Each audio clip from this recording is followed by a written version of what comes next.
عليكم ورحمة الله وبركاته. إن الحمد لله نحمده ونستعينه ونستهديه ونستغفره ونعوذ بالله من شرور أنفسنا ومن سيئات أعمالنا. من يهده الله فلا مضل له ومن يضلل فلا هادي له. أشهد أن لا إله إلا الله وحده لا شريك له وأشهد أن محمدا عبده ورسوله. اللهم صل وسلم على محمد وعلى آله وصحبه والتابعين بإحسان إلى يوم الدين وبعد. Rabbi syurah li sadri, wahai Tuhanku, lapangkanlah dadaku ini, wa yassir li amri, dan permudahkanlah urusanku, wahlul 'uqdatam min lisani, dan uraikanlah kekeluhan lidahku, yafqahu qawli, supaya mereka memahami kata-kataku ini. Saudara-saudari, sahabat-sahabiyah, muslimin muslimat, mudah-mudahan dirahmati dan diberkati oleh Allah Subhanahu wa taala. Kalau saya tidak silap, kita akan sambung pada muka surat yang ke-10, menjaga keturunan. Betul. Kita dalam kuliah kita yang lalu kita membicarakan maqasidus syariah. Kan, maqasidus syariah.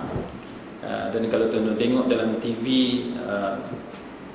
Perdana Menteri kita dia melancarkan indeks maqasidus syariah. Itu pun elok juga kalau kita bincang. Tapi tak apalah, kita tengok satu-satu. Tuan-tuan sekalian, maqasidus syariah yang kita biasa dengarnya dan para ulama sebut dan ramai di kalangan kita mengetahuinya, termasuk dalam kitab kita pada malam ni dia sebut dia ada 5 maqasidus syariah ataupun objektif. Maqasid ni dia bahasa Melayu kitanya maksudlah, tujuan. Tujuan syariat itu diturunkan kepada kita, dia ada 5. Yang pertamanya menjaga agama, yang keduanya menjaga nyawa, yang ketiganya menjaga akal fikiran, yang keempat menjaga keturunan, dan yang kelimanya menjaga harta benda. Jadi pada malam ni tuan-tuan sekalian, kita akan bicarakan sambungan daripada yang kita bincang hari itu, iaitu yang nombor 4, menjaga keturunan. Menjaga seseorang manusia daripada melakukan perzinaan, supaya nasab keturunan, perwalian dan pewarisan anak-anak yang lahir hasil dari persetubuhan haram itu tidak rosak, di mana mereka yang melakukan perzinaan itu wajib dijatuhkan hukuman sebat dan rejam. Sabda Rasulullah sallallahu alaihi wasallam dalam hadis baginda yang diriwayatkan daripada Ubaidah bin As-Samit radhiyallahu anhu, khudhu anni qad ja'alallahu lahunna sabila, al-bikru bil-bikri jaldu mi'atin wa nafyu sana, was-saybu bis-saybi jaldu mi'atin war-rajm. Rawahu Muslim wa Abu Daud. Jadi hadis ini dari segi authenticity dia, kesahihan dia tak dipertikaikan. Kalau tuan-tuan tengok sekali lalu pun tuan-tuan tahu bahawa hadis ini diriwayatkan oleh Imam Muslim, dan hadis ini tidak menjadi sebarang masalah. Jadi apa maksud dia? Iaitu ambillah daripada aku, Nabi kata. Apa yang Nabi suruh kita ambil? Iaitu peraturan yang disyariatkan oleh Allah Ta'ala. Qad ja'alallahu lahunna sabila, sesungguhnya Allah Ta'ala telah menjadikan bagi mereka itu satu jalan. Jalan yang macam mana? Al-bikru bil-bikri, orang yang teruna ataupun yang belum berkahwin, kemudian dia berzina dengan orang yang belum berkahwin, jaldu mi'atin wa nafyu sana, sebatlah dia 100 kali dan buanglah dia buang daerah ataupun buang negeri selama setahun.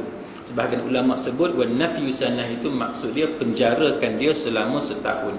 Wathaybu bithaybi, manakala yang sudah berkahwin, apabila dia berzina, jalbi mi'atin warajm, sebatlah mereka 100 kali sebat dan rejam dengan batu sampai mati.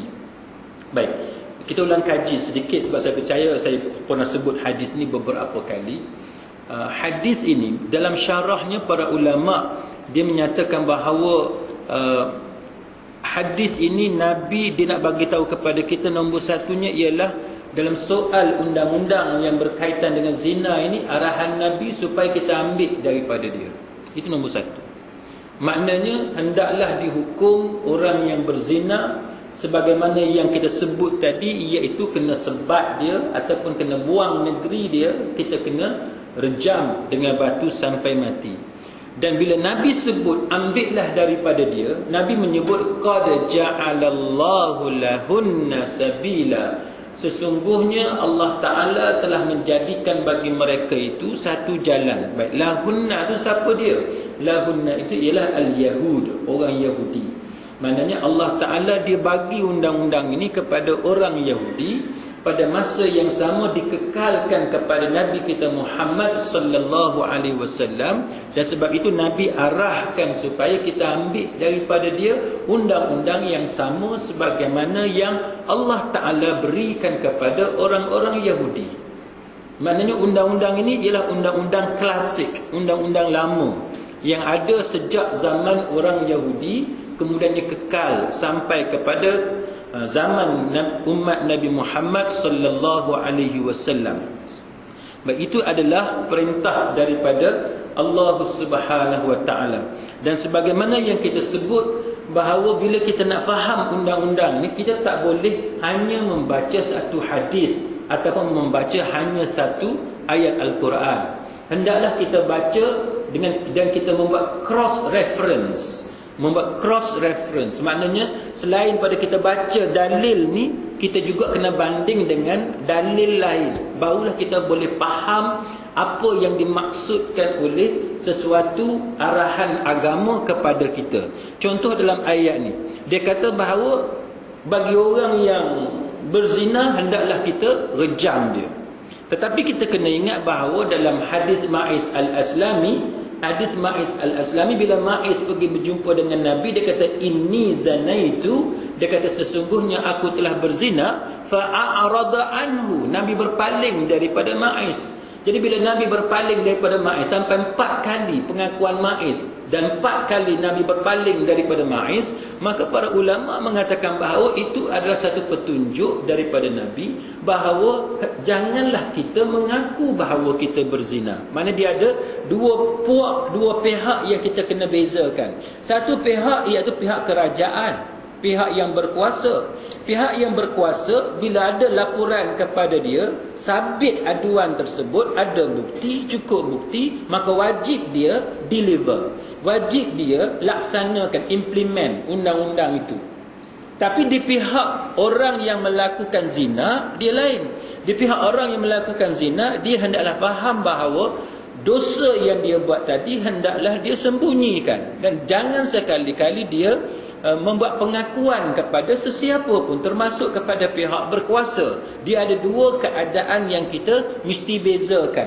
Sebab itu adalah penting bila kita belajar bab ni, kita kena cross reference, kita kena check, kita kena rujuk bukan sahaja kepada satu dalil, tetapi juga kepada nas-nas yang lain supaya kita boleh faham dengan sebaik-baiknya. Jadi itu contoh bahawa Islam ni dia datang, antara tujuan utama dia nak jaga keturunan. Jadi supaya keturunan yang terhasil itu keturunan yang elok-elok. Tuan-tuan sekalian, kalau kita tak bercakap bab manusia pun, kita bercakap bab apa pun, semuanya sangat mementingkan istilah sekarang kita panggil baka. Tuan-tuan nak pokok bunga yang elok, dia kena cari baka yang elok. Nak cari pokok yang boleh keluarkan buah yang sedap, buah yang banyak dan sebagainya, kita nak kena cari baka yang elok. Sama juga bagi sesiapa yang terlibat dalam bidang penternakan, lembu, kambing, kerbau, ayam dan sebagainya, semua mencari baka yang elok. Itu bagi orang yang mana mementingkan kualiti. Sama ada kita pelihara benda tu secara kecil-kecilan ataupun kita terlibat dalam satu industri yang besar, maka semuanya sangat mementingkan kepada baka. Begitu juga manusia. Manusia ni tuan-tuan, tujuan kita kahwin sebab apa? Sebab kita nak, antaranya ada banyak sebab, tapi antaranya kerana kita nak ada zuriat. Jadi kita nak pastikan zuriat kita itu zuriat yang paling baik. Maka Islam tu datang kepada kita, dia mengajar kepada kita cara-cara untuk mendapat zuriat yang baik. Antaranya ialah menghalang perzinaan dan membenarkan, mensyariatkan pernikahan. Lepas tu pernikahan tu pula dia bukan setakat dia bagi tahu kepada kita boleh berkahwin, tapi berkahwin tu pula dia ajar kepada kita pula beberapa peraturan tentang pernikahan, faktor-faktor yang perlu diambil kira dan sebagainya, yang didetailkan, yang diperincikan oleh Nabi sallallahu alaihi wasallam. Sebab itu dalam maqasidus syariah yang nombor 4 disebut menjaga keturunan. Baik, bagi kita yang dah kahwin, mungkin masa zaman kita kahwin dulu kita tak ambil kira benda-benda macam ni. Sebab masa tu kita jahil, contoh.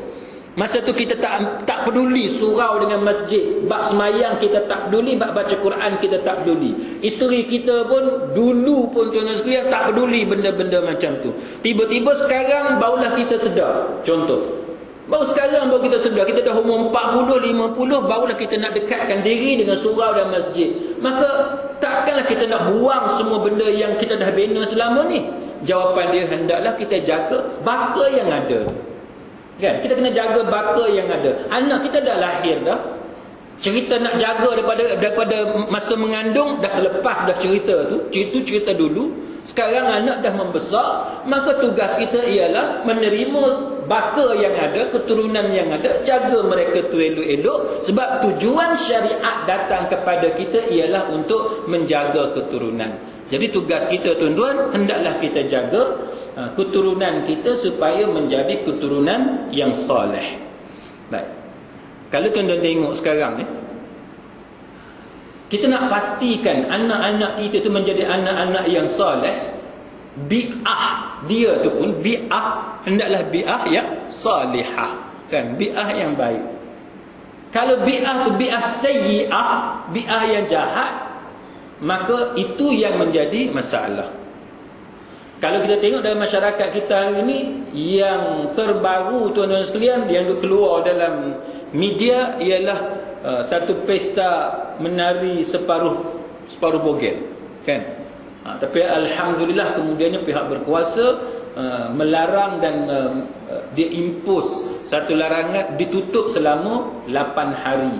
Baik, itu satu benda yang bagus. Tapi yang masalahnya tuan-tuan sekalian, pihak berkuasa ni dia nak tunggu masyarakat buat bantahan baru dia nak ambil tindakan. Ni masalah.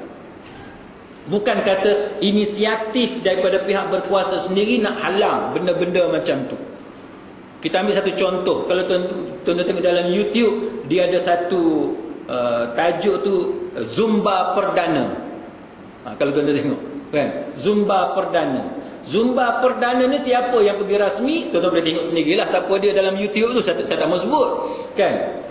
Kalaulah orang ni tuan-tuan, dia nak kepada Islam, takkanlah satu malam dia pergi rasmi Ya Hanana, pas malam hak lain pula dia pergi rasmi Zumba Perdana. Takkan pelik? Tak, pelik lah. Pelik tak kalau tu imam kita ke pengurusi kita kat surau ni, malam ni dia pergi rasmi Ya Hanana, pas malam esok dia pergi rasmi Zumba Perdana. Ke tuan-tuan kat sini Zumba pun tak tahu apa dia? Zumba tu tak tahu kan? Zumba ni tak tahu. Zumba ni dia macam senam aerobik. Dia seakan-akan tu lah. Dia jenis menari yang macam tu. Dengan lagunya, dengan orang perempuan duduk atas pentas, dengan pakai ketat dan sebagainya. Ini menunjukkan bagaimana kita ni hipokrit, tuan-tuan sekalian. Kita tidak, amalan kita tu tidak konsisten. Tidak konsisten. Jadi kita kena elak benda-benda yang macam ni. Sebab dalam soal Islam, bila dia datang kepada kita, dia suruh kita jaga keturunan kita tu elok-elok supaya dia menjadi anak yang soleh. Baik, nombor 5 tuan-tuan sekalian, menjaga harta benda. menjaga harta benda manusia daripada dicuri dan dirompak dengan menjatuhkan hukuman potong tangan ke atas pencuri dan menjatuhkan hukuman mati atau potong tangan dan kaki kedua-duanya sekali atau dibuang negeri ke atas perompak. Hukuman ini tertakluk kepada cara rompakan itu dilakukan sebagaimana firman Allah Ta'ala yang berikut, iaitu dalam surah Al-Ma'idah ayat 38, A'udzubillahi minasyaitanir rajim, was-sariqu was-sariqatu faqata'u aydiyahuma jazaa'an bima kasaba nakalam minallah wallahu azizun hakim. Dan orang lelaki yang mencuri dan orang perempuan yang mencuri, maka hukumannya potonglah tangan mereka sebagai satu balasan dengan sebab apa yang mereka telah usahakan. Ianya adalah satu hukuman preventif, pencegahan daripada Allah. Dan ingatlah, Allah Ta'ala itu maha berkuasa lagi maha bijaksana. Dia dalam Islam ada dua saksi yang nampak orang tu mencuri, cukup syarat dia potong tangan. Tapi tuan-tuan kena ingat bahawa nak dapatkan saksi dua orang yang betul-betul nampak secara jelas, secara direct aktiviti pencurian itu berlaku, susah. Sebab mencuri ni, pencuri dia akan mencuri pada masa orang tak ada. Jadi bila benda yang macam ni berlaku, tuan-tuan sekalian, ini menunjukkan kepada kita bahawa sebenarnya nak jatuhkan hukuman potong tangan ke atas pencuri ni satu benda yang bukannya senang. Bukannya senang. Jadi kalau kita kata, ustaz, saksi tak ada, kita ada bukti lain. Contohnya barang curi ada dalam milik tertuduh. Adakah boleh kita potong tangan dia? Tak boleh. Kita tak boleh potong tangan orang yang mana barang curi itu kita jumpa dalam milik dia. Tak boleh.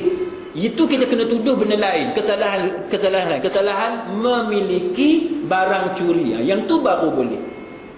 Memiliki barang curi dia bukan hudud. Dia bukan hudud, dia kesalahan lain. Maka memiliki barang curi, kita tak boleh potong tangan dia, tapi kita boleh kenakan ta'zir. Bila ta'zir maknanya penjara ataupun denda sebagaimana yang ada pada zaman kita pada hari ini. Baik. Maka Islam datang kepada kita dengan mewajibkan pelaksanaan hukuman potong tangan jikalau ada dua orang lelaki yang adil sebagai saksi. Baik. Yang kedua, dia kata innama jazaa'ul ladzina yuharibuna Allah wa rasulahu wa yas'auna fil ardi fasada an yuqattalu aw yusallabu aw tuqatta'a aydihim wa arjuluhum min khilaf aw yunfaw min al-ard dzalika lahum khizyun fid dunya wa lahum fil akhirati 'adzabun 'adzim. Dan hanya sahaja balasan orang-orang yang memerangi Allah dan Rasulnya serta melakukan bencana kerosakan di muka bumi, yakni melakukan keganasan merampas dan membunuh orang di jalan, ialah dengan balasan bunuh kalau mereka membunuh sahaja dan tidak merampas, tidak merompak, atau dipalang, disolid kalau mereka membunuh dan merampas, atau dipotong tangan dan kaki mereka secara bersilang kalau mereka merampas sahaja, ataupun yunfau minal ardi, dibuang negeri kalau mereka hanya mengganggu ketenteraman awam. Hukuman yang demikian itu adalah satu kehinaan di dunia bagi mereka, dan di akhirat kelak mereka beroleh azab seksa yang amat besar. Maka ayat ni tuan-tuan sekalian, Allah Ta'ala sebut dengan jelas bahawa hukuman ni penghinaan kepada mereka di dunia dan penghinaan kepada mereka di hari akhirat kelak. Dua-dua bentuk ini bentuk penghinaan. Di dunia pun hina, di akhirat pun hina. Itu adalah satu bentuk hukuman daripada Allah Ta'ala. Baik. Dalam ayat yang macam ni tuan-tuan sekalian, jumhur ulama kata sebagaimana yang kita sebut tadi, dia ikut turutan. Bunuh di kayu solid kalau dia membunuh dan dia merampas harta. Potong tangan dan kaki secara bersilang tu kalau dia merompak sahaja, kan? Buang negeri kalau dia hanya mengganggu ketenteraman sahaja. Itu jumhur fuqaha. Tetapi dalam mazhab Hanafi dia berbeza, sebagaimana yang kita cerita dalam masalah ambil wuduk. Mazhab Hanafi, waw itu bukannya waw litartib, dia tidak menunjukkan tartib, tetapi waw itu bagi pilihan, nak ambil yang mana satu boleh. Itu dalam mazhab Hanafi. Sebab tu dalam mazhab Hanafi kalau ambil air semayang, tak mula dengan basuh muka dulu, tak apa, basuh kaki dulu boleh. Tapi jumhur ulama dia kata litartib, hendaklah waw itu waw yang menunjukkan kepada wajibnya tartib. Wajib mula dengan basuh muka, lepas tu baru basuh tangan sampai siku, lepas tu baru sapu kepala, lepas tu baru basuh kaki akhir sekali. Tapi mazhab Hanafi dia kata tak. Dia kata bahawa boleh pilih mana-mana. Nak start sapu kepala dulu pun boleh. Sama juga dalam ayat ni tuan-tuan sekalian. Walaupun 4 hukuman ini ditetapkan oleh Allah Ta'ala, tapi dalam mazhab Hanafi dia berbeza. Dalam mazhab Hanafi dia kata bahawa kalau orang tu melakukan rompakan, sama ada dia bunuh ke, dia tak bunuh ke, atau dia sekadar menakut-nakutkan orang, bentuk hukuman tu ada 4. Pilih hak mana satu mengikut discretion, mengikut budi bicara pemerintah. Dia berbeza dalam mazhab Hanafi. Maknanya, katalah tuan-tuan sekalian penjenayah dalam satu kes, dia katalah dia hanya merompak sahaja. Dia hanya merompak sahaja.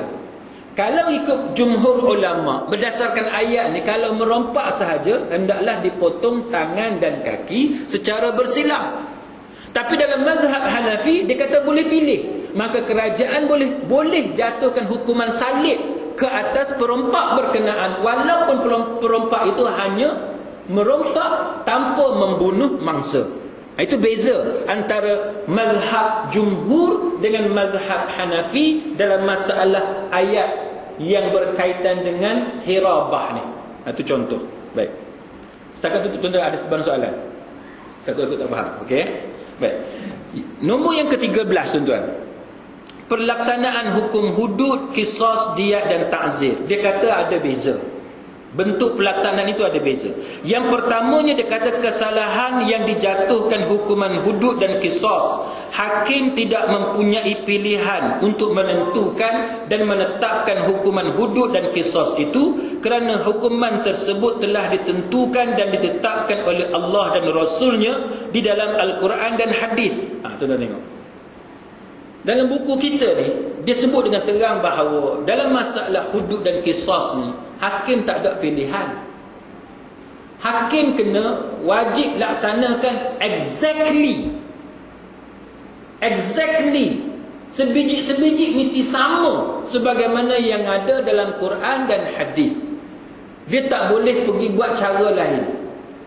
Sedangkan dalam negara kita pada hari ni tuan-tuan, kesalahan hudud, qisas yang kita cerita selama ni, hukuman dia berbeza.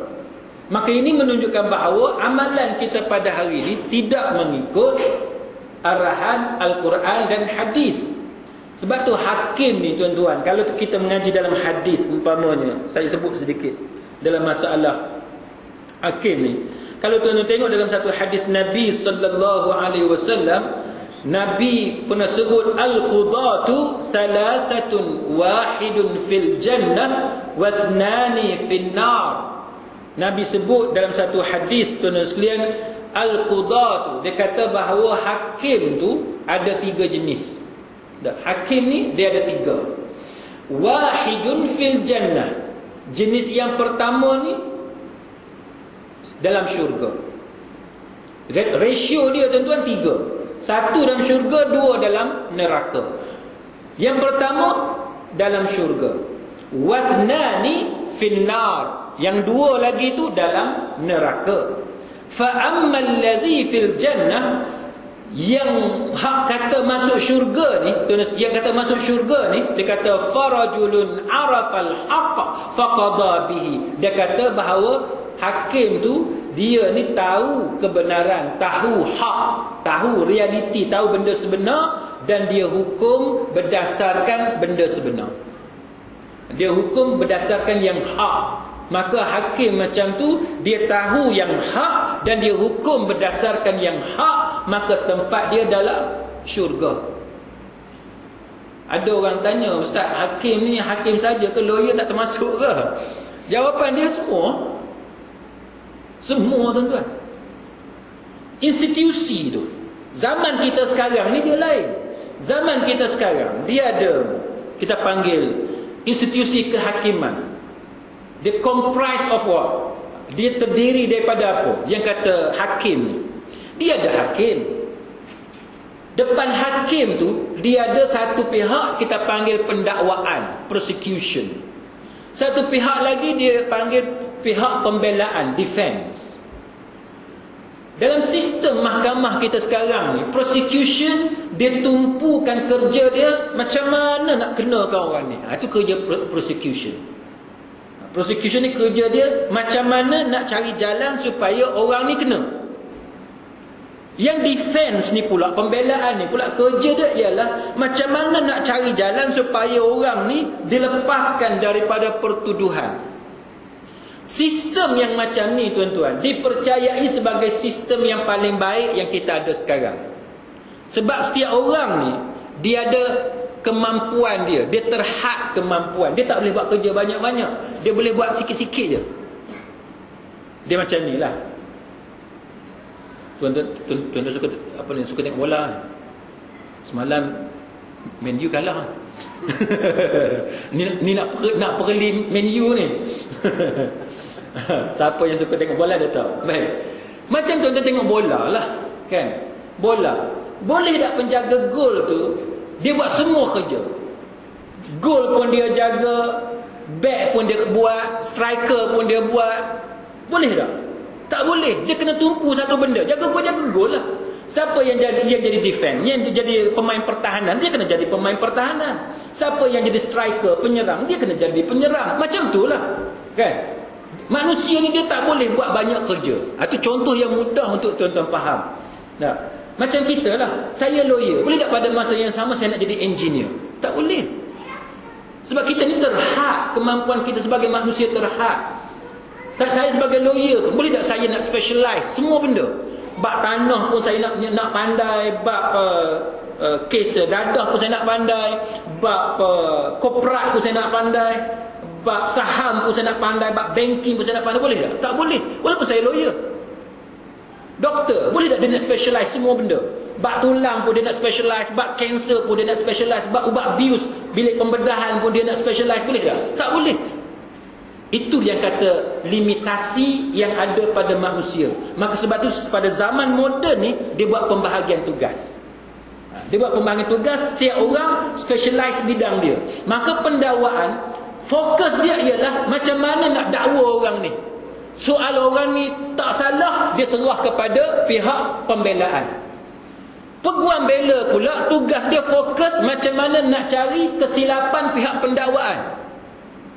Tugas mendakwa, dia tak peduli. Kerja dia ialah cari lubang, cari loophole, cari kesilapan undang-undang, defective charges dan sebagainya. Dia kena cari. Maka barulah kerja tu efektif. Baik. Tapi soalnya, tuan-tuan sekalian, soalnya, adakah bila dalam hadis ni dia kata al-qudatu salasah, hakim tu ada 3. Adakah bila hadis ni kata al-qudatu salasah bermakna al-muhami, peguam macam saya ni terlepas? Adakah bermakna pendakwa pun terlepas? Tak. Dia merujuk kepada institusi itu sendiri. Baik, kita tengok apa yang Nabi kata. Maka kalau orang tu dia menghukum berdasarkan apa yang dia tahu, berdasarkan yang hak, maka tempat dia dalam syurga Allah. Nombor 2, yang kata dua orang masuk neraka ni siapa dia? Warajulun arafal haqq fajara fil hukmi fahuwa finnar. Seorang lagi tu dia tahu kebenaran, tapi dia tidak mengendahkan kebenaran tadi ketika mana dia membuat keputusan, maka dia dalam neraka. Dia tahu yang hak, tapi dia tak peduli yang hak tu. Dia hukum, dia keluarkan judgement berdasarkan kepada hak dia nak, walaupun dia tahu yang hak tu sebenarnya macam mana. Maka Nabi kata hakim yang macam ni tempat dia dalam neraka. Nombor 3 Nabi sebut, tuan-tuan sekalian, ialah warajulun qada linnasi ala jahlin fahuwa finnar. Hakim yang menghukum manusia berdasarkan kejahilan dia. Dia tak tahu apa-apa, dia tak tahu yang mana betul yang mana salah, dia hukum juga. Maka berdasarkan itu, hakim yang jenis ketiga tempat dia dalam neraka. Jadi tuan-tuan sekalian, kalau tuan-tuan tengok Ikhwanul Muslimin sekarang ni di Mesir, 529 orang. Cuba tuan-tuan bayang, 529 orang ni dibicarakan dalam masa 2 hari. Dalam masa 2 hari. 2 hari tu pun tuan-tuan sekalian berlangsung tak lebih daripada 20 minit. Dahlah tak lebih 20 minit, 300 lebih. Daripada 529 tu 300 lebih in absentia. Maknanya tak hadir masa perbicaraan, boleh dihukum dengan hukuman mati. Cuba tuan-tuan bayang. Berlaku kat mana ni tuan-tuan? Berlaku di Mesir. Yang ni yang kita duk cerita banyak kali. Siapa yang pernah pergi ke Mesir dia tahu. Saya sendiri tak sampai ke Mesir lagi tuan-tuan. Tapi ada kawan-kawan geng-geng lawyer ni, dia buat rombongan pergi ke Mesir. Dia cerita, dia kata kalau tengok ke Azhar kan, ke Masjid Azhar, Universiti Azhar, dia kata malu kita nak mengaku itulah Universiti Azhar, itulah Masjid Azhar, dengan kotornya, dengan tak teratur dan sebagainya. Jadi itu sebenarnya melambangkan pribadi kita. Sebab tu kita muslimin muslimat sekalian, benda-benda macam ni kita kena ambil kira. Katalah tuan-tuan, kita kata kita orang Islam, kita kata kita berjuang untuk Islam, tapi surau kita dengan tarik cicaknya, dengan debunya, sekali sujud melekat debu atas dahi. Contohnya. Jadi macam mana kita nak mengaku kita berjuang untuk Islam, sedangkan surau kita, tempat kita semayang tu pun kita tak boleh nak jaga kebersihan dia. Orang tengok pun sakit mata tengok. Itu realiti yang berlaku di Azhar tuan-tuan. Tuan-tuan tanyalah siapa yang ada anak, yang ada siapa kenalan mengaji di Azhar, dia boleh cerita macam mana dhaifnya keadaan Universiti Azhar, bagaimana dhaifnya Masjid Azhar. Ini masalah dia tuan-tuan. Menyebabkan bila orang bukan Islam, dia tengok institusi yang macam ni, dia tak rasa tertarik untuk memeluk Islam. Yang memeluk Islam sebab faktor lain, bukan sebab dia tengok identiti yang ada kepada orang Islam. Sebab tu saya sendiri secara peribadi tuan-tuan, bila kita nak sebut kita parti Islam, ni sebut parti tak apa kan, bila kita nak sebut kita ni parti Islam tuan-tuan, kita kena hati-hati. Sebab kadang-kadang kita sebut kita parti Islam, tapi image kita tidak melambangkan Islam. Itu jadi masalah. Sama sebagaimana kalau kita nak claim bandar kita sebagai bandar Islam, bandar raya Islam, kita kena hati-hati. Sebab apa tuan-tuan? Kita ambil contoh mudah, kita pergi dekat Mekah. Mekah dikenali sebagai kota suci orang Islam. Tempat paling suci bagi orang Islam tak ada dekat Mekah dengan Madinah. Nombor 3 di Palestin. Tapi bila orang pergi kat sana, tuan-tuan boleh tengok apabila pada hari melontar tuan-tuan sekalian, di Mina tu, kita boleh tengok betapa banyaknya dengan sampah dan sebagainya yang menyakitkan mata untuk kita tengok. Sedangkan bila sebut Mekah, automatik orang akan terbayang itulah kota suci bagi orang Islam. Tapi dengan sampahnya, dengan tidak terurusnya dan sebagainya. Ini jadi masalah. Sebab tu kita tuan-tuan sekalian, kita kena hati-hati dengan image yang kita bawa. Kita kata kita orang Islam, tapi perangai kita tidak menunjukkan bahawa kita ni mempunyai perangai orang Islam. Baik. Sebab apa muslimin muslimat sekalian? Satu hakim masuk syurga, 2 hakim masuk neraka. Baik, kalau kita tengok tuan-tuan sekalian, dalam hadis ni dia menceritakan bagaimana kalau satu orang tadi, hakim tadi, dia memiliki kemampuan untuk merujuk kepada nas agama. Kan? Dia ada kemampuan untuk merujuk kepada nas agama. Dan daripada nas agama ni dia boleh istinbatkan hukum. Dia boleh buat menyimpulkan hukum daripada cerita yang disampaikan kepada dia. Maka dan hakim tu dia buat pertimbangan berdasarkan kepada nas yang betul. Dia mengerahkan seluruh kemampuan dia. Maka hakim yang macam tu dia masuk Islam. Dia masuk Islam. Dia masuk syurga. Hakim yang macam tu dia masuk syurga. Tapi bagi hakim yang mana dia tak tahu, dia tak mengetahui kebenaran, berbalik kepada yang ikhwanul muslimin. Cuba tuan-tuan bayang, macam mana kita nak ketahui kebenaran dalam keadaan 529 orang perbicaraan 20 minit. Macam mana kita nak dapatkan kebenaran? Perbicaraan 20 minit. Sedangkan kalau kita bacakan pertuduhan satu-satu, tuan-tuan sekalian, nak berhabis 529 orang tu lebih daripada 20 minit. Ini masalah dia. Nak baca pertuduhan pun dah lebih 20 minit. Siapa yang pernah pergi ke mahkamah dia tahu, kan? Kalau kes jenayah, dia akan masuk dalam kandang tu. Siapa yang berhenti, siapa yang dia berdiri di luar kandang tu kes saman. Tu bukan kes jenayah.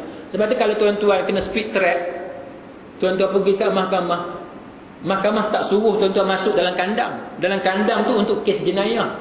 Trafik dia tak kira sebagai kes jenayah, dia panggil kes saman. Sebab tu siapa yang kena saman trafik, kalau dia pergi mahkamah, dia berdiri di tepi kandang. Sebab tu kes saman. Cuba tuan-tuan tengok, setiap kali baca pertuduhan ambil masa berapa lama? Kan? Baca pertuduhan satu. Nombor dua, nak kena explain, nak kena bagi penerangan dekat orang yang dituduh apa maksud pertuduhan tu. Lepas tu nak kena tanya kat dia, dia faham ke tak faham. Lepas tu dia mengaku salah ke tak mengaku salah. Tu dah berapa minit tuan-tuan?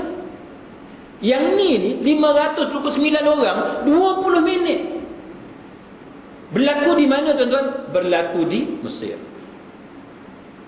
Cumanya ada nasib baik sikitnya tuan-tuan sekalian, ialah apabila hukuman mati ke atas 529 orang ni menunggu kelulusan daripada ketua mufti besar Mesir. Menunggu keputusan kelulusan daripada mufti besar Mesir, tuan-tuan sekalian.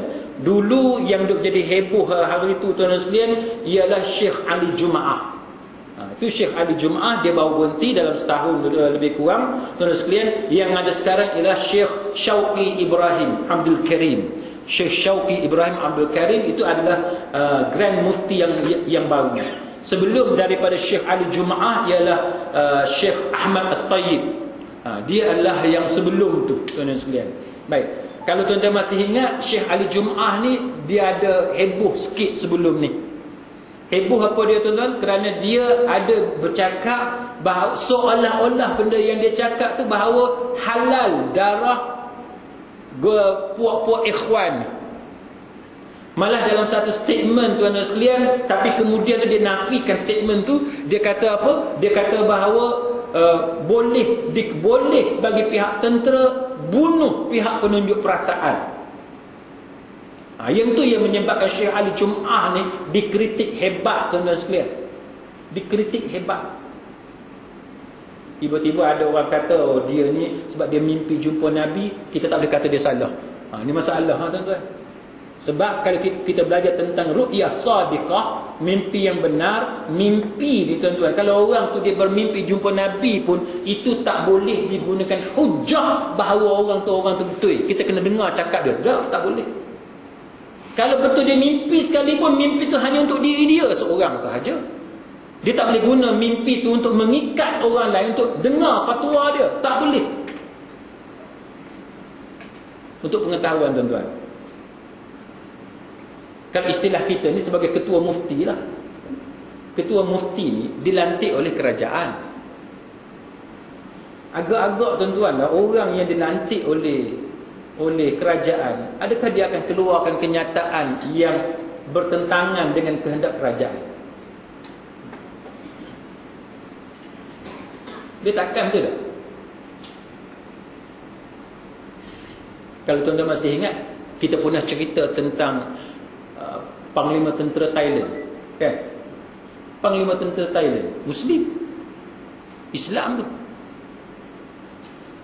Tapi boleh kita harap tak dia untuk menjaga kebajikan orang Islam di selatan Thailand? Tak? Zaman dia makin teruk. Peristiwa di Tak Bai kan, peristiwa di Tak Bai berlaku. Sebelum tu mana pernah berlaku macam tu. Zaman dia jadi panglima tentera Thailand dah berlaku pembunuhan beramai-ramai yang dia sumbat macam sardin dalam terak tentera tu. Zaman dia. Tapi yang malangnya semua tentera tu dibebaskan. Zaman dia, zaman panglima tentera Thailand yang beragama Islam. Jadi kalau kita anggap bahawa bila panglima tentera tu dia beragama Islam, maka dia akan kesian kepada orang Islam. Tak, tuan-tuan. Dia nak jadi panglima tentera Thailand, berapa lapis dia naik, tuan-tuan. Sebelum tu dia pernah jadi ketua persikan tentera Thailand. Tu kau boleh bayang tak? Orang Islam boleh jadi ketua persikan tentera Thailand. Akhirnya dia jadi panglima tentera Thailand. Tak boleh, tuan-tuan. Kita tak boleh percaya orang-orang yang macam ni. Sebab orang macam ni dia ada banyak question mark, dia ada banyak tanda soal, yang mana kita kena berhati-hati dengan orang yang macam ni. Dia macam Syekh Ali Jum'ah. Syekh Ali Jum'ah satu orang, bukan, saya tak kata dia ni tak bagus, dia satu orang yang bagus, tetapi kita tak boleh terima kata-kata dia seolah-olah dia ni seorang yang maksum, yang tidak salah dalam kata-kata dia. Jadi kata-kata dia kita kena tapis. Ada benda yang kita boleh terima dan ada benda yang kita tak boleh terima. Baik. Kemudian tuan-tuan sekalian, yang kedua dia kata seseorang yang telah disabitkan kesalahannya dalam mahkamah melakukan jenayah syar'iyah yang wajib dijatuhkan hukuman hudud ataupun qisas, hakim hendaklah menjatuhkan hukuman hanya mengikut apa yang telah ditentukan dan ditetapkan Allah dan Rasulnya yang disebutkan dalam Quran dan hadis tanpa pindaan. Tak boleh pindah apa-apa. Contoh dia kata, seorang yang dituduh mencuri dibawa ke mahkamah, lepas tu hakim puas hati, tidak ada sebarang keraguan bahawa dia mencuri, dan dengan ada bukti-bukti yang dikendaki oleh syarak. Contohnya ialah dia mengaku. Kalau dia tak mengaku pun ada saksi yang tengok jenayah yang dia buat, maka hakim tidak ada pilihan lain melainkan hanya menjatuhkan hukuman potong tangan ke atas si pencuri. Yang ni dalam undang-undang sekarang dia panggil mandatori. Kalau tuan-tuan tengok undang-undang tu dia kata hukuman gantung sampai mati mandatori, maknanya tak ada pilihan lain. Hukuman tu je yang ada. Itu maksud mandatori. Jadi dalam Islam ni kalau mencuri, kalau sabit kesalahan dia itu dengan bukti mengikut hukum syarak, maka hukuman dia adalah mandatori, tidak ada pilihan. Kena potong tangan dia. Kena potong tangan dia. Yang kedua, seseorang yang dituduh membunuh orang lain dengan sengaja dan telah dihadapkan ke mahkamah apabila hakim berpuas hati dan tidak ada sebarang keraguan yang timbul bahawa orang itu telah sabit kesalahannya membunuh orang lain dengan sengaja, sama ada dia mengaku atau dengan adanya dua orang saksi lelaki yang adil, maka hakim hendaklah menjatuhkan hukuman bunuh ke atas si pembunuh itu sebagai hukuman qisas, iaitu nyawa dibalas dengan nyawa. Baik, yang ni tuan-tuan sekalian, nanti bila kita belajar dalam lebih detail, dia akan cerita kepada kita bahawa hakim memang wajib laksanakan hukuman bunuh ke atas si pembunuh, tetapi dia syarat dia mesti izin daripada keluarga mangsa. Mesti ada izin daripada keluarga mangsa. Kalau keluarga mangsa tak dijumpai, hakim kena tangguh hukuman dia tu, kena tunggu sampai ada wali ataupun keluarga mangsa boleh hadir ke mahkamah untuk tuntut hukuman qisas, barulah hakim boleh laksanakan hukuman qisas. Sebab apa tuan-tuan? Sebab qisas dia bukan hudud, dia ada tajuk dia yang tersendiri yang dia panggil qisas, dan qisas tu syarat dia mesti mendapatkan green light daripada keluarga mangsa. Itu syarat dia tuan-tuan. Baik, yang ketiga dia kata seseorang yang dituduh dan didakwa melakukan perzinaan dan telah dihadapkan ke mahkamah, maka dalam kes ini apabila hakim telah berpuas hati dan tidak timbul sesuatu keraguan bahawa orang yang dituduh dan yang didakwa itu telah sabit kesalahannya berzina dengan disaksikan oleh 4 orang saksi lelaki yang adil atau dengan ikrar dari orang yang melakukan perzinaan itu sendiri atau didapati qarinah yang menunjukkan perzinaan itu, maka hakim hendaklah menjatuhkan hukuman sebat sebanyak 100 kali dan buang negeri selama setahun, ataupun disebat 100 kali sebat dan direjam dengan batu sampai mati. Maknanya dia nak bagi tahu kepada kita tuan-tuan, kalau kesalahan zina pun tak boleh ubah. Tak boleh ubah. Sabit kesalahan zina dengan syarat ikut hukum syarak, maka tidak boleh ubah. Jalan yang ada hanyalah sebat dia 100 kali. Lepas tu buang negeri kalau dia belum kahwin. Kalau dia sudah kahwin, hendaklah disebat 100 kali, kemudian direjam dengan batu sampai mati. Tapi sebagaimana yang kita cerita sebelum ini, zaman Nabi hanya ada 4 orang sahaja yang dihukum rejam dengan batu sampai mati. Hanya ada 4 orang. 2 lelaki, 2 perempuan. 2 lelaki, 2 perempuan. Sepasang Yahudi, lepas tu sepasang lagi Muslim. Tapi yang Muslim ni bukan kata 2 orang ni berzina tak, tapi Ma'iz berzina dengan orang lain, tapi kemudian dia buat pengakuan yang saya cerita tadi 4 sampai 4 kali tadi. Bila lepas 4 kali, barulah Nabi berpaling kepada dia balik, dan dia tetap mengaku. Dia insist juga untuk dapatkan hukuman rejam dengan batu sampai mati. Sebab tu Ma'iz al-Aslami dalam sejarah Islam, dia termasuk di kalangan orang yang terbunuh kerana hukuman rejam dengan batu sampai mati. Satu lagi Juwainah. Dia juga satu perempuan yang mana juga dikenakan hukuman rejam dengan batu sampai mati. Mana 2 orang Islam, satu lelaki, satu perempuan. Yang 2 lagi Yahudi. Mana 4 kes je tuan-tuan.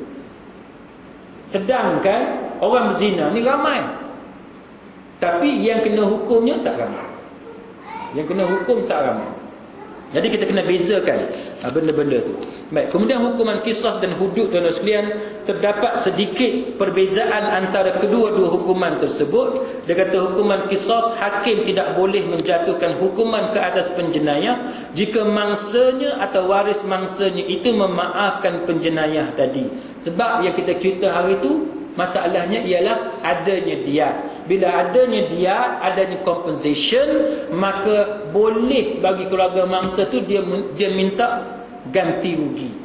Sebab tu tuan-tuan, dalam undang-undang kita sekarang bukan kata langsung, tak ada dia panggil sebagai compoundable offences. Compoundable offences ni maknanya kesalahan yang boleh dicompoundkan.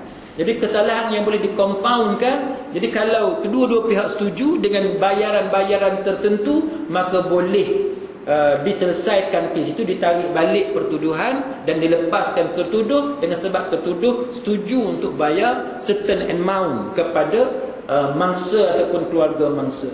Tapi dalam ajaran Islam, bila kita sebut diat, dia dah tentukan berapa banyak. Diat dia dah tentukan berapa banyak. 100 ekor unta yang umur berapa tahun, unta betina ke unta jantan, dia dah sebut satu-satu. Yang tu detail. Kalau tuan-tuan tengok dalam di ujung kitab kita ni, dia ada senarai dia, jadual dia secara detail. Unta bunting boleh ke tak boleh, kalau unta bunting berapa ekor, dan sebab dia sebut penuh, tuan-tuan sekalian. Dan kalau tuan-tuan buat anggaran sekarang ni, kalau kita ambil purata harga unta tu RM4,000 satu ekor unta, tuan-tuan boleh bayar berapa ratus ribu yang boleh diperolehi oleh orang yang cedera ataupun hilang anggota badan dia kerana ditetak, ataupun orang yang dibunuh oleh si penjenayah tetapi dimaafkan oleh keluarga mangsa. Itu contoh, tuan-tuan sekalian. Jadi sebab tu dalam Islam ni, hukuman dia jauh lebih adil kalau kita nak banding dengan undang-undang yang bukan Islam. Tuan-tuan ada sebarang soalan? Ya, cik. Kalau macam tengok dari CCTV tu macam mana? Dia cukup syarat macam mana? Yang orang tu kan, CCTV tu contohnya kes apa? Kes mencuri. Okey. Wallahu a'lam. Tuan-tuan sekalian, kalau tuan-tuan tengok dalam perbahasan panjang lebar berkenaan dengan penggunaan qarinah. Baik. Dalam sejarah perundangan Islam, kalau tuan-tuan kajilah, ada ataupun tidak para sahabat dia hukum berdasarkan qarinah? Itu soalan dia mula-mula untuk kita jawab kepada soalan ni. Ada atau tidak sahabat dia hukum berdasarkan qarinah, selain daripada yang kita cerita tadi kan? Apa dia kata? Pengakuan, ikrar, pengakuan ataupun saksi kan? Sekarang ni soalan dia CCTV boleh ke tak boleh?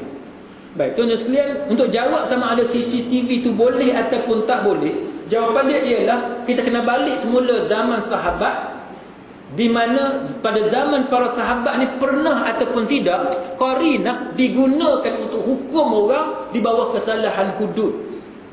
Baik, contohnya khamar, minum arak. Contohnya zina. Kalau tuan-tuan tengok beberapa kejadian yang berlaku pada zaman para sahabat, termasuk fatwa kontroversi Umar Al-Khattab yang kemudiannya Kelantan mengambil qaul Umar Al-Khattab sebagai cara pembuktian dalam kes zina, menunjukkan kepada kita bahawa Umar Al-Khattab menggunakan qarinah dalam masalah pembuktian zina. Maknanya Umar Al-Khattab dia guna qarinah untuk buktikan awak berzina. Apa qarinah yang digunakan oleh Umar Al-Khattab? Iaitu mengandung.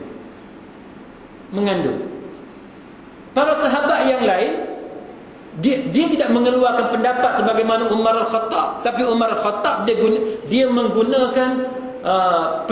menggunakan mengandung itu sebagai qarinah. Sama juga tuan-tuan tengok dalam mazhab Maliki, tuan-tuan tengok dalam mazhab Hanafi umpamanya.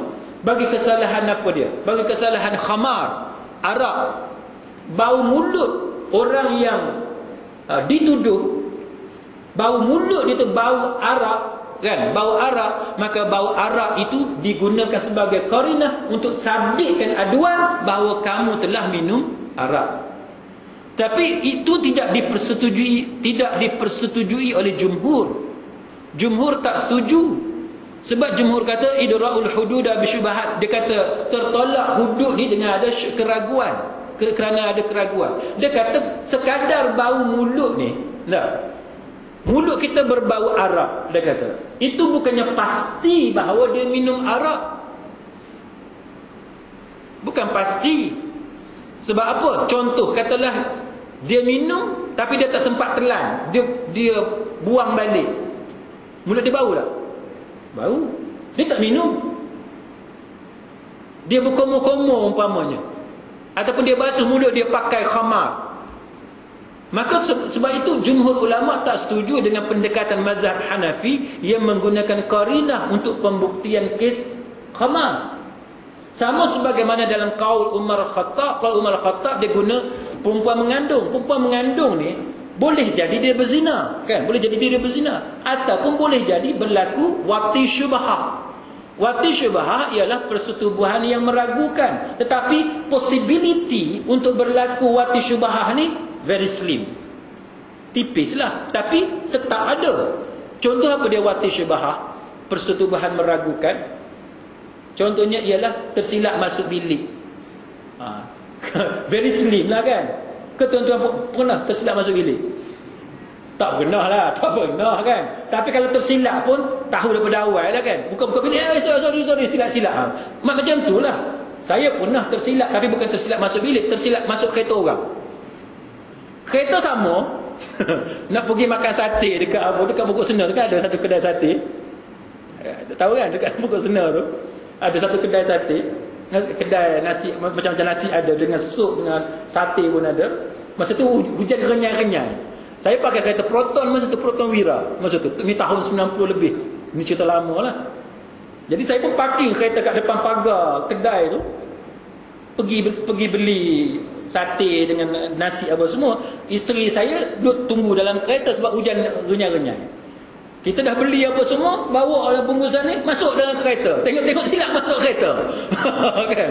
Silap masuk kereta. Kalau logik tuan-tuan, patutnya nombor pelik takkan sama dah, betul tak? Nombor pelik takkan sama. Tapi kita ni tuan-tuan, kepala kat arah lain, tangan duk bawa barang, kita tak teringat bahawa ada kereta lain di sebelah kereta kita. Kita ingat itulah kereta kita, kebetulan pula sama-sama Wira, gelap pula, hujan. Masuk tengok bini orang lain sebelah. Nasib baik kita tak pergi peluk dia, contoh je lah. Jadi kita tahu daripada awal. Tapi kita buat andaian. Katalah balik ramai-ramai berkumpul anak beranak apa semua kawan-kawan sekolah lama pergi Pulau Redang ke mana ke, sewa satu dewan, tiba-tiba pergi silap masuk silap masuk khemah, contohnya lah. Kalau berlaku itu kita panggil wati syubahah.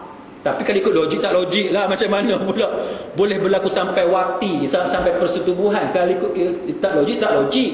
Tapi andaian itu dibuat bahawa boleh jadi orang tu dia mengandung bukan kerana kesilapan dia berzina, tapi kerana sebab-sebab lain. Sebab itu majoriti ulama dia tak setuju kalau kita menggunakan mengandung tu sebagai qarinah untuk sabit orang tu berzina. Sebab tu bila Kelantan dia buat enactment hudud dan dia sekarang ni nak table pula dekat parlimen lah. Ni sebab saya ada risau lah.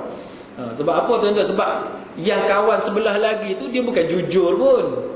Dia saja provoke je. Tuan-tuan pun tahulah kan, kalau dia betul-betul jujur, dialah yang table. Ni suruh kita pula yang table. Dia dengan segala kemudahan yang ada, dengan duit ada pada dia, dia tak pernah nak membentangkan, nak tablekan hudud. Dia suruh kita pula bentangkan hudud. Itu menunjukkan bahawa dia tidak jujur. Tak apalah yang tu. Tapi yang kita nak ceritanya tuan-tuan sekalian, bahawa bila Kelantan dalam enactment hudud dia sebut tentang mengandung tu sebagai qarinah zina, padahal itu pendapat Umar Al-Khattab. Akhirnya Kelantan dia gasak habis-habisan tuan-tuan, hanya kerana mengambil qaul daripada Umar Al-Khattab. Umar Al-Khattab ni tuan-tuan, dia banyak pendapat dia yang dia buat pada zaman dia berbeza dengan apa yang berlaku pada zaman Nabi. Tetapi para ulama mengambil qaul Umar Al-Khattab kerana Umar Al-Khattab ni dalam beberapa hadis menunjukkan Nabi bagi petunjuk bahawa Umar adalah orang yang patut kita ikut, sebab dia termasuk dalam Khulafa Ar-Rashidin Al-Mahdiyin, kan, 4 orang Khalifah Ar-Rashidin tu. Jadi bila benda tu dia buat, ia termasuk sunnah yang perlu kita ikut. Termasuklah talak 3 sekaligus jatuh 3. Walaupun dalam musannaf Abdul Razak umpamanya disebut bahawa Umar Khattab bila dia hampir meninggal dunia, dia menyesal dan dia menarik balik fatwa dia, talak 3 sekaligus jatuh 3. Tetapi jumhur ulama sampai sekarang mengambil qaul Umar Khattab. Jadi kalau tuan-tuan tanya saya CCTV, saya mengatakan bahawa dia termasuk dalam perkara khilaf, yang para ulama khilaf. Kalau tuan-tuan nak ikut kepada pendapat yang rigid, pendapat yang rigid dikekal kepada mesti saksi. CCTV tak boleh, sebab CCTV dia bukan saksi. Tapi kalau tuan-tuan nak ambil pendapat yang kedua, pendapat yang agak longgar, sebagaimana pandangan Umar Khattab dalam mazhab Hanafi dan sebagainya, CCTV boleh digunakan. Sebab CCTV jauh lebih kuat daripada qarinah, betul tak? Dengan syarat ada 2 orang saksi lelaki Muslim yang adil, yang boleh dipercayai, yang ada kepakaran, yang boleh sahkan salinan CCTV itu tidak tampered with, tidak dicerobohi. Mana dia tu original, yang asli, yang bukan edited, yang tidak diedit dan sebagainya. Maka baru kita boleh pakai CCTV. Kalau tuan nak tanya saya, pendapat peribadi saya setuju menggunakan CCTV. Boleh dijadikan bukti dengan syarat ada 2 orang saksi yang ada kepakaran, yang amanah, yang adil, boleh mengesahkan bahawa CCTV itu memang tidak dicerobohi, tidak diedit. Boleh pakai. Sebab CCTV ni macam kita ulang balik, kan? Semua orang boleh tengok. Tu dia. Betul ke dia, kan? Berbanding dengan bukti lain. Sperma dia tak sejelas CCTV. Betul tak? Rambut, bulu kemaluan dia tak sejelas CCTV. CCTV lebih jelas daripada benda-benda tadi. DNA dia tak sejelas CCTV. CCTV ni semua orang boleh tengok. DNA pakai seorang tu je tak reti, orang lain dia tak reti. Itu contoh tuan-tuan sekalian. Tapi benda tu termasuk dalam khilaf. Boleh atau tak boleh, benda yang diperselisihkan pendapat oleh para ulama. Wallahu a'lam. Tuan-tuan ada soalan? Tentang ikhwan tadi tu kan. Ikhwan. Perbicaraan 20 minit saya tahu kan. Kalau ada perbicaraan tu kata sekali untuk 5 hati orang sekali baca, boleh tak? Baik-baik. Gini, boleh ataupun tidak kita buat andaian. Contohnya untuk 529 orang tu kita baca satu pertuduhan je. Boleh ataupun tidak? Jawapan dia boleh. Tapi dia akan timbul banyak masalah kalau kita buat macam tu. Sebab apa tuan-tuan? Sebab macam mana 529 orang ni boleh terlibat dalam pembunuhan? Macam mana 529 orang ni terlibat dalam pembunuhan? Macam mana? Kalau boleh buat, bolehlah. Tapi masalah sekarang ni kita nak buat macam mana? Sebab dalam charge sheet, dalam kertas pertuduhan tu kita kena detailkan bahawa kamu, nama siapa, kan? Jadi kalau nak baca sekaligus boleh, cuma macam mana kita nak masukkan nama yang 500 orang tu? Kita sebut ikhwan. Tak boleh lah macam tu. Kalau kita buat macam tu tak boleh lah. Sebab dia kena tuju seorang-seorang. Melanggar etika perbuatan. Dia bercanggah dengan etik dalam mahkamah. Sebab kita nak pastikan yang orang tu nama dia betul tak betul, dia kena pastikan. Wallahualam.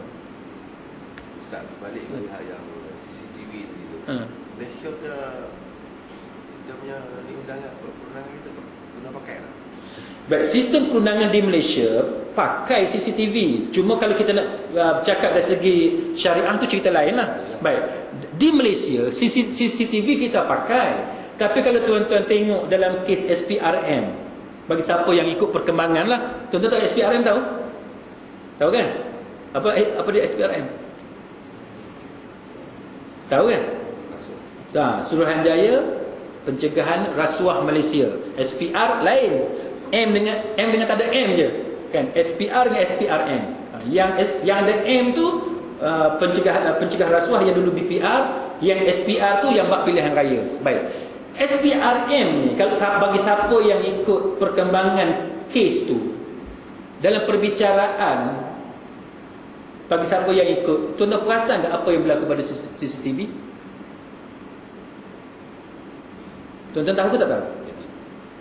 Kalau tuan-tuan dekat Surau Salikin pun tak tahu, makna satu Malaysia tak tahu, CCTV tu dia telah erase sebahagiannya. Erase tahu erase, padam. Dipadamkan sebahagiannya. Dan babak yang dia padam tu babak yang paling penting, yang kritikal. Nak tahu siapa dengan si mati tu pada masa tu.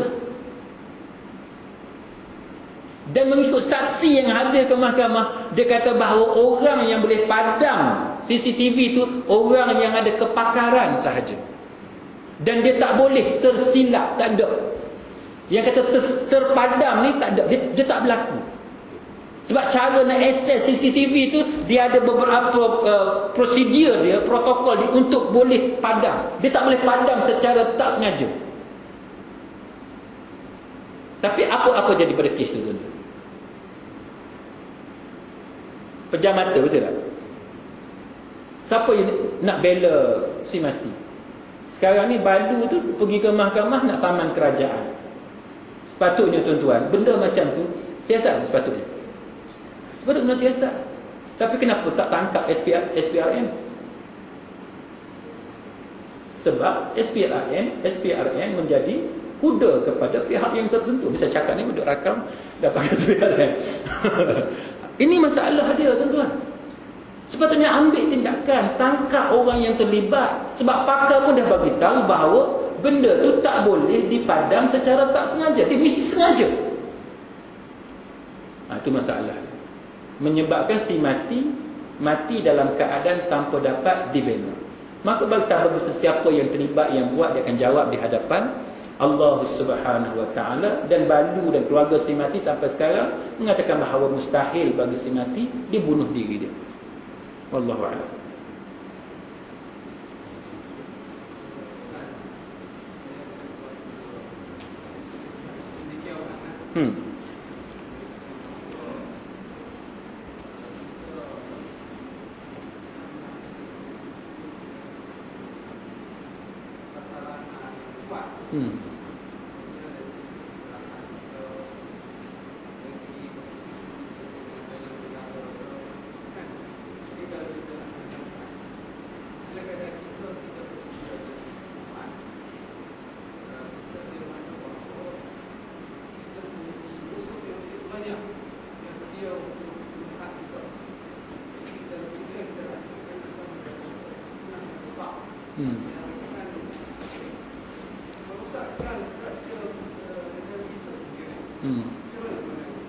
Baik tuan-tuan, saya setuju dengan pendapat tu, betul. Dia macam kenderaan kita lah, minyak hitam. Banyak sangat pun tak boleh, kurang pun tak boleh. Minyak hitam kita kena make sure antara maksimum dengan minimum, betul tak? Betul tak kan? Terlebih tak boleh, kurang tak boleh. Islam pun macam tu, macam semayang lah. Semayang pun dia ada limit dia. Paling awal bila, paling lewat bila. So siapa yang semayang dalam waktu tu, itu semayang dia sah, diterima insya-Allah oleh Allah Taala. Sama dengan pelaksanaan hukum Islam. Pelaksanaan hukum Islam ni, tuan-tuan tak buat, berdosa, betul tak? Tuan-tuan terlalu tergesa-gesa nak buat sampai tunggang terbalik, berdosa juga. Betul tak? Maka soalan sekarang ni, kita sekarang ni peringkat mana? Peringkat kita cuai tak buat ke, yang mana berdosa? Ataupun kita ni peringkat tergesa-gesa sampai tunggang terbalik sampai kita pun berdosa? Ataupun kita ni di tengah-tengah, kita duk buat dah ni, elok dah kita buat? Agak-agak tuan-tuan, kita dekat mana sekarang? Kalau tuan-tuan tanya saya sebagai seorang peguam yang dah duduk lama dalam mahkamah, duk ulang-alik dalam kes jenayah dan sebagainya, saya kata negara kita sekarang ni dalam peringkat tidak melaksanakan undang-undang Islam dalam keadaan dia mampu laksanakan undang-undang Islam. Maknanya sengaja enggan melaksanakan. Itu pendapat peribadi saya. Sebab apa tuan-tuan? Sebab ni bila kita sebut prasarana, prasarana apa yang kita belum ada? Prasarana apa yang kita belum ada? Contoh, dia orang kata hakim kita belum ada pakar apa semua. Tuan-tuan, benda yang kita nak buat, kita nak jadi juara dalam Islamic banking. Betul tak sekarang kita juara Islamic banking? Tuan nak pergi ke London, tuan nak pergi ke Paris, kita lah nama yang disebut-sebut sebagai hero dalam Islamic banking. Kita ada berapa setiap tahun yang keluar daripada universiti dalam Islamic banking, masters, PhD, berapa ramai tuan-tuan sekalian. Sama dengan undang-undang Islam, undang-undang jenayah. Setiap tahun berapa ramai kita ada bachelor, masters, PhD dalam perundangan Islam. Berapa ramai? Jadi apa alasan tak mau buat? Dia kata sebab rakyat belum faham. Tahun 57 kita terima undang-undang daripada British. Rakyat faham tu? Rakyat tak faham. Tahun 57 rakyat buta kelu tuan-tuan. Tak tahu apa pun, terima macam tu je. Sebab tu saya sentiasa sebut, kalau sebut Dangerous Drugs Act, DDA, Section 39B, Akta Dadah Berbahaya, tuan-tuan faham apa dia? Tuan-tuan tak reti. Tapi ada tak dalam negara kita? Ada. Strict liability, tuan-tuan faham strict liability apa dia? Tuan-tuan tak faham strict liability. Rebuttal presumption, tuan-tuan tahu benda tu? Tuan-tuan pun tak tahu. Ini contoh saya nak sebut kepada tuan-tuan. Kalau kita nak cakap bahawa sebab masyarakat tak faham, kita tak boleh buat lagi. Saya boleh bagi senarai yang cukup panjang nak bagi contoh dekat tuan-tuan betapa banyak undang-undang dalam negara kita masyarakat tak faham apa pun. Tetapi itulah yang dilaksanakan dalam negara kita. Tuan-tuan tahu minor offences. Minor offences ni kesalahan kecil. Kesalahan kecil tuan-tuan. Ada orang tanya saya, "Ustaz, ni yang duk buat the pool yang kata nak menari separuh bogel tu kan? Nak menari separuh bogel tu, apa undang-undang kita boleh charge dia?" Saya kata minor offences je. Minor offences tuan-tuan dalam negara kita ni, hukuman paling berat yang kita boleh kenakan kepada penganjur tarian separuh bogel apa semua dekat the pool tu, yang kata tutup 8 hari tu, paling tinggi kita boleh kenakan denda kat dia. Denda maksimum RM25 je. Masyarakat tahu tak? Masyarakat tak tahu. Masyarakat tak tahu. Jadi kenapa bila bab undang-undang British kita tak bagi alasan yang sama? Tak boleh buat lagi ni sebab masyarakat tak tahu. Kenapa tak bagi alasan macam tu? Sedangkan dalam kes Rama versus Latun, English judge, British judge, dia buat keputusan dalam kes Ramah versus Latun. Dia kata bahawa Muhammadan law, dia kata is the law of the land. Dia kata adalah undang-undang asal negara ni, undang-undang yang diamalkan di negara ni sebelum kedatangan British. Jadi masa British nak datang negara kita, dia nak buang undang-undang Islam tu, ada tak dia bagi masyarakat faham dulu? Tak ada. Sebab tu kita kata bohong. Alasan tu alasan orang yang tak mau buat sebenarnya. Yang tu yang kita sebut how to say no without saying no. Orang putih kata, macam mana nak kata tidak tanpa bagi tahu tidak. Prasarana apa lagi tuan-tuan? Mahkamah punya banyak bangunan mahkamah kita ada. Apa lagi yang kita tak ada? Nak kerat tangan, pisau tak ada. Pisau banyak.